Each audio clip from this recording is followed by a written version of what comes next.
ये हमारे लाभ हानि के RS अग्रवाल के क्वेश्चन है 36वें क्वेश्चन से। इससे पहले 35 क्वेश्चन हम कर चुके हैं। अगर आपको वो देखना है तो चैनल की प्लेलिस्ट खोल के उसमें देखना RS अग्रवाल बुक के क्वेश्चंस, ठीक है। वहाँ प्रॉफिट एंड लॉस के भी आपको मिलेंगे, ठीक है। तो 36वें क्वेश्चन में क्या कह रहे हैं, एक व्यापारी अपनी वस्तु को क्रय मूल्य पर बेचने का दिखावा करता है, परंतु वह 1 किलोग्राम के स्थान पर 960 ग्राम बट्टे का प्रयोग करता है, उसका लाभ प्रतिशत ज्ञात करें। तो आप एक बात देखो, क्वेश्चन क्या कह रहा है भाई, कोई बेईमान दुकानदार है, वो अपने माल को ये कहता है कि जितने में मैंने खरीदा उतने में ही मैं बेच रहा हूँ। तो अगर आप एक बात ये बताओ, अगर वो जितने में खरीद रहा है उतने में बेचेगा तो उसे लाभ तो होगा ही नहीं। लेकिन वो लाभ कमाने के लिए क्या करता है, गलत बट्टे का प्रयोग करता है, त्रुटिपूर्ण बट्टे का प्रयोग करता है, गलत बट्टे का प्रयोग करता है। 1000 ग्राम की जगह वो 960 ग्राम तोल रहा है, तो उसका लाभ % बताओ। तो देखो मैं अगर देखो पहले आपको समझा रहा हूँ, फिर मुझबानी भी करें क्वेश्चन। अगर मैं ये कहूँ कि भाई 1 किलो में 1000 ग्राम होते हैं, 1 किलो में 1000 ग्राम होते हैं, ठीक है। तो आप मेरे को एक बात ये बताओ, 1 ग्राम चीज़ में 1 रुपये की खरीदता हूँ तो 1000 ग्राम कितने की खरीद दूँगा भाई, 1000 ग्राम 1000 रुपये की खरीद दूँगा। और 1000 ग्राम कितने की बेचूँगा, जब वो मैं कह रहा हूँ जितने में खरीदा उतने में बेचा, तो 1000 ग्राम 1000 की ही बेचूँगा। लेकिन मैं 1000 ग्राम ना दे के मैं कितनी दे रहा हूँ, 960 ग्राम। तो मैं ये कह सकता हूँ कि भाई 960 ग्राम मैं खरीद के 1000 ग्राम बेच रहा हूँ, तो मुझे कितने का प्रॉफिट है, 40 ग्राम का। बटे में 960 गुना में 100 कर दो, 0 से 0 ये 1 है, ये 24 है, 4 से काटेंगे ये 25 है, ये 6 है, 25/6 होगा हमारे पास, 4 सही 1/6%, यानी सी ऑप्शन अपना आंसर है, ठीक है। हम ऐसे इस क्वेश्चन को कर सकते हैं। अगर मैं देखो एक बार फिर आपको बता रहा हूँ, बिल्कुल मुझबानी भी, अगर आप ऐसा ना करना चाहते तो देखो क्या कह रहे हैं क्वेश्चन में, क्या कह रहे हैं देखो, एक व्यापारी अपनी वस्तु को क्रय मूल्य पर बेचने का दिखावा करता है, परंतु 1 किलोग्राम के स्थान पर 960 ग्राम बट्टे का प्रयोग करता है। तो हम कह सकते हैं कि भाई 960 ग्राम खरीदता है, ठीक है। हम ये कह सकते हैं ना, 960 ग्राम खरीद गए और 1000 ग्राम बेच रहे। देखो अगर मैं 960 ग्राम का बट्टे का प्रयोग कर रहा हूँ, 960 ग्राम खरीद के ले आया और उसी को पैकिंग में डाल के उस पर लेबल लगा दिया 1000 ग्राम 1 किलोग्राम का, तो मुझे फ़ायदा कितना हुआ, 40 ग्राम का। तो 960 ग्राम को मैं किस में बेच रहा हूँ भाई, 1000 ग्राम में। तो आप एक बात देखो, ग्राम से ग्राम ख़त्म, 960 की चीज़ 1000 में बेच रहा हूँ, तो कितने का फ़ायदा, 40 का। 40 बटे में 960 गुना में 100, 0 से 0 ये 1 है, ये 24 है, 4 से काटेंगे ये 25 है, ये 6 है, 25/6 हमारे पास आया, 4 सही 1/6% प्रॉफिट, ठीक है। उम्मीद करता हूँ ये बात आपको समझ में आई होगी। अब दूसरा क्वेश्चन देखते हैं 37वें में क्या कह रहे हैं, एक बेईमान दुकानदार अपने सामान को क्रय मूल्य पर ही बेचने का दावा करता है। भाई यहाँ पे भी क्रय मूल्य पर बेचने का दावा करता है, परंतु वह त्रुटिपूर्ण बाट का या बट्टे का प्रयोग करके 11 से 1/9% लाभ कमाता है। 1 किलोग्राम के स्थान पर वह कितना सामान देता है। तो देखो जो प्रॉफिट एंड लॉस के जो कंसेप्ट वाले टॉपिक करवा रखे हैं ना आप, उनमें मैंने ये कंसेप्ट भी क्लियर करवा रखा है। यहाँ तो मैं क्वेश्चंस करवा रहा हूँ, तो वो कंसेप्ट्स को ध्यान से समझना, आपको पता लग जाएगा। बाकी मैं यहाँ पे भी बता रहा हूँ हमें करना क्या, ये 11 से 1/9 इसकी फ्रैक्शन वैल्यू करें। इसकी फ्रैक्शन वैल्यू क्या आएगी, 1/9, यानी कि हम कह सकते हैं भाई 9 की चीज़ पे 1 का प्रॉफिट हम कितने की सेल कर रहे हैं, 10 की। और 10 की वैल्यू सवाल में कितनी है, 1000 ग्राम भाई, ठीक है। तो ये इसका जब 10 गुना है, इसका जब ये 10 गुना हो गया, सॉरी 100 गुना हो गया, ये इसका 100 गुना है, तो इसका भी 100 गुना ले लो। तो 9 का जब हम 9 को 100 से गुना करेंगे तो हमारे पास क्या आएगा, 900, यानी 1000 किलोग्राम की चीज़ पे हम कितना तोल रहे हैं, 900 तोल रहे हैं। तो 900 ग्राम अपना आंसर। उम्मीद करता हूँ ये बात आपको समझ में आई होगी। देखो एक बार फिर मैं आपको बता रहा हूँ, कोई भी कॉपी पेन की जरूरत नहीं है। हमें क्या देखना है, 11 से 1/9%, 11 से 1/9% की फ्रैक्शन वैल्यू होती है 1/9, यानी कि 1/9 को मैं कह सकता हूँ 9 की चीज़ 1 बढ़ के कितने की बेच दी, 10 की। 10 यूनिट बराबर 1 किलो यानी 1000 ग्राम, 10 यूनिट बराबर 1000 ग्राम। तो ये कितना गुना हो गया, ये 100 गुना हो गया। तो इसे भी 9 को जब 100 से गुना करेंगे तो क्या आएगा, 900 ग्राम। यानी कि 900 की चीज़ जब मैं 1000 में बेचूँगा तो मुझे 11 से 1/9% प्रॉफिट होगा। तो ये हमारे पास क्या आया, 900 ग्राम, यानी कि मैं 1 किलोग्राम के स्थान पर 900 ग्राम तोल रहा हूँ।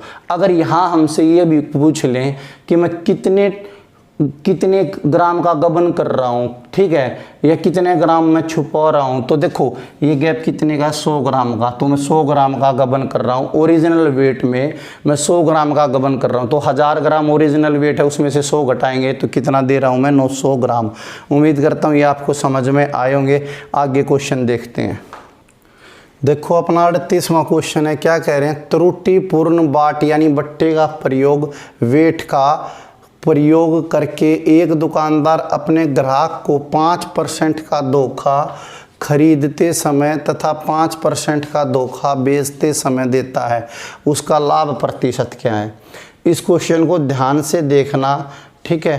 कंसेप्ट में मैंने बात क्लियर कर रखी है, मैं यहाँ पे भी बताता हूँ। देखो धोखा 2 प्रकार का होता है, एक तो परसेंट में, ठीक है, पैसों में, बिल में।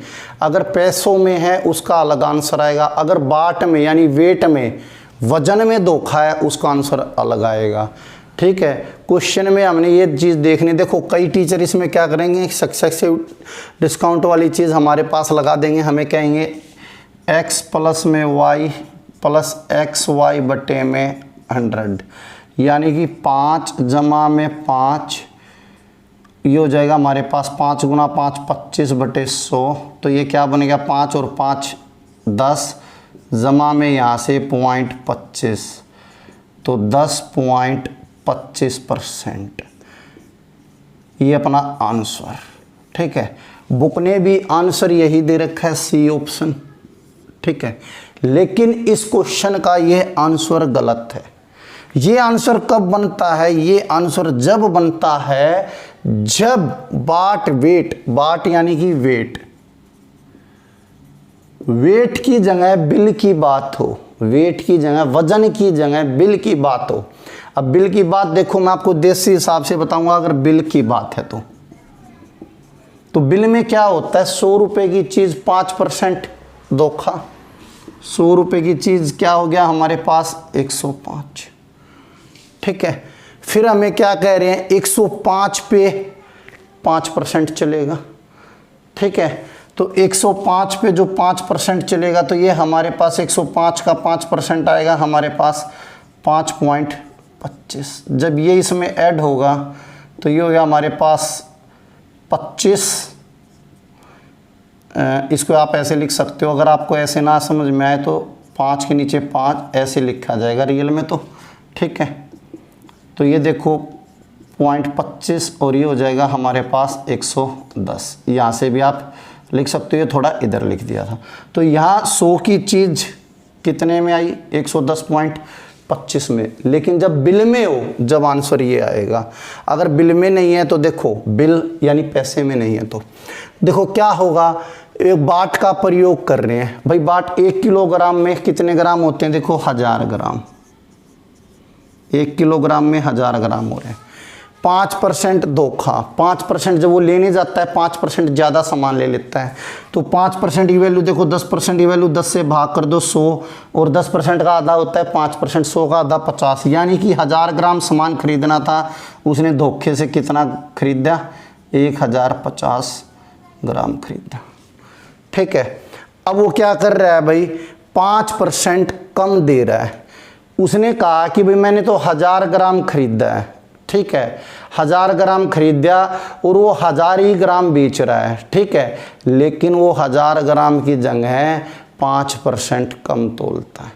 तो 5% कम जब हम इसका करेंगे तो 50 घटाएंगे तो वो कितना दे रहा है, वो दे रहा है 950 ग्राम।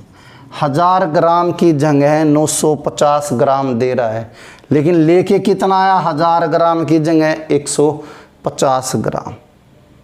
ठीक है, तो उसे कितने का फ़ायदा हो गया, 100 का। 100 ग्राम का यहाँ पे फ़ायदा हो गया भाई, 100 ग्राम बटे में खरीद का क्या है 950, जो बेच रहा है वही तो उसकी खरीद होगी, क्रय मूल्य हो जाएगा, गुना में 100 करेंगे, जीरो से मान लिया ये जीरो, 1000 बटे 95, इसको जब हम काटेंगे तो लगभग 10.52 समथिंग कुछ आएगा, तो लगभग 10.52% अपना प्रॉफिट होगा। और इस क्वेश्चन के अकॉर्डिंग आंसर हो जाएगा इनमें से कोई नहीं, लगभग 10.52% अपना आंसर होगा। लेकिन बुक ने आंसर ये दे रखा है, तो स्टूडेंट आपकी मर्जी है, अगर बाट वाला प्रयोग हो रहा है तो आंसर ये आएगा। ठीक है, वहाँ आपने देखना है आप आंसर क्या लगाते हो, वो आपकी मर्जी रहेगी। ठीक है, अगला क्वेश्चन देखते हैं। देखो हमें क्या कह रहे हैं 39वें क्वेश्चन में, अंडों के भाव में 25% कमी होने के बाद 162 रुपये में 2 दर्जन अंडे अधिक खरीदे जा सकते हैं। अंडों का प्रारंभिक भाव प्रति दर्जन कितना है, यानी प्रारंभिक भाव का मतलब है पुराना भाव। ठीक है, 3 प्रकार का यहाँ पे रेट होता है, एक तो पुराना भाव, एक नया भाव, एक दोनों ही पैसों में अंतर, दोनों ही रेट में अंतर। तो देखो प्रारंभिक भाव पूछा है, तो यानी कि पुराना मूल्य भी हम कह सकते हैं, या प्रारंभिक भाव, प्रारंभिक भाव या पुराना मूल्य, ओल्ड रेट या ओल्ड प्राइस भी कह सकते हैं। क्या होता है, कीमत गुना में वृद्धि ओब्लिक कमी परसेंट, अगर वृद्धि हो रही है तो वृद्धि परसेंट, कमी हो रही है तो कमी परसेंट, बटे में पुराने भाव के लिए 100 प्लस माइनस वृद्धि ओब्लिक कमी, ये परसेंट ही है, 100 में से ये घटाना होता है, गुना में अधिक मात्रा या कम मात्रा, अधिक मात्रा आ जाएगी या कम मात्रा। तो देखो कीमत कितनी है 162 रुपया, कमी कितने की हुई 25% की, और जब 100 में से 25 घटाएंगे तो क्या आएगा, मान लिया ये 25%, तो 100% में से 25% गया तो क्या है 75%, गुना में करेंगे हम 2 दर्जन अधिक ही खरीदे जा रहे हैं, तो परसेंट से परसेंट खत्म, 25 से कम 25, 25 दिया तो 3 दूनी 6, 6 से काटेंगे 6 दूनी 12, 6 सत्ते 42, 4 बच गया था 42 बन गया था, यानी कि 27, यानी कि हमारे पास पुराना मूल्य जो आया, प्रारंभिक भाव आया वो 27 रुपये। इसी क्वेश्चन में मैं आपको बता दूं, अगर नया मूल्य निकालना हो तो नए मूल्य के लिए, नया मूल्य यानी कि न्यू प्राइस, न्यू रेट भी कह सकते हैं, तो इसके लिए क्या होगा, कीमत गुना में वृद्धि ओब्लिक कमी परसेंट, वृद्धि परसेंट आए या कमी परसेंट आए, बटे में होगा 100% गुना में अधिक मात्रा। अगर कम चीज़ खरीदी जा रही है तो अधिक की जगह आप कम कर लेना। ठीक है, यहाँ से आ जाएगा हमारे पास नया मूल्य जो फिलहाल का होगा, और अंतर की बात आए तो इस मूल्य में से इस मूल्य को घटा देंगे तो वो डिफरेंस आ जाएगा। उम्मीद करता हूँ क्वेश्चन समझ में आया होगा। नेक्स्ट क्वेश्चन देखते हैं। देखो अपने 40वें क्वेश्चन में क्या कह रहे हैं, यदि 4 वस्तुओं का क्रय मूल्य 3 वस्तुओं के विक्रय मूल्य के बराबर है तो लाभ प्रतिशत ज्ञात करो। क्या कह रहे हैं, 4 वस्तुओं का क्रय मूल्य 3 वस्तुओं के विक्रय मूल्य के बराबर है तो लाभ प्रतिशत ज्ञात करो। तो आप एक बात ध्यान रखना, 4 वस्तुओं का CP बराबर है 3 वस्तुओं के SP के। जब कभी भी CP और SP दोनों बराबर होते हैं तो हम क्या करेंगे, इसे इधर भेज दो, इसे इधर। जब 3 इधर आएगा तो ये हो जाएगा 3 रुपीज़, 4 उधर जाएगा तो क्या हो जाएगा 4 रुपीज़। यानी कि हम 3 रुपये में कोई चीज़ खरीदते हैं और 4 की बेचते हैं। तो हमें कितने का लाभ, 1 रुपये का। बटे में खरीद 3, 1/3 फ्रैक्शन वैल्यू आप सभी को मालूम है 33 सही 1/3% होते हैं। ठीक है, अगर किसी स्टूडेंट को ये बात समझ में नहीं आई तो आप एक बात और देखो, यहाँ है 4 वस्तुओं का CP = 3 वस्तुओं का SP। अगर मैं इन दोनों का LCM ले लूँ तो LCM 4 और 3 का क्या आएगा, 12। 12 में मैं कह दूं कि भाई 12 में मैंने 12 रुपये में 4 वस्तु खरीदी है, तो इसे जब मैं 4 से काटूंगा तो क्या आएगा, 3 रुपये। 12 में 3 वस्तु बेची हैं तो इसे 3 से काटूंगा तो क्या आएगा, 4 रुपये। यानी कि 3 की चीज़ 4 में 1/3 गुना 100 करूँगा तो क्या आया, 33 सही 1/3%। ये डिटेल में थोड़ा आगे था, लेकिन आप एक बात बताओ, 1 सेकंड बिना पेन कॉपी हो जाएगा क्वेश्चन। ये कह रहे हैं 4 वस्तुओं का क्रय मूल्य 3 वस्तुओं के विक्रय मूल्य के बराबर है, तो ये तो हो जाएगा क्रय मूल्य, ये हो जाएगा विक्रय मूल्य। 3 की चीज़ 4 में बेच दी, 1 का लाभ 1/3, 1/3 फ्रैक्शन वैल्यू होती है 33 सही 1/3, बिल्कुल मुँह जुबानी हो जाएगा। ये 40 तक क्वेश्चन थे इस वीडियो में। ठीक है, अगली वीडियो देखते हैं।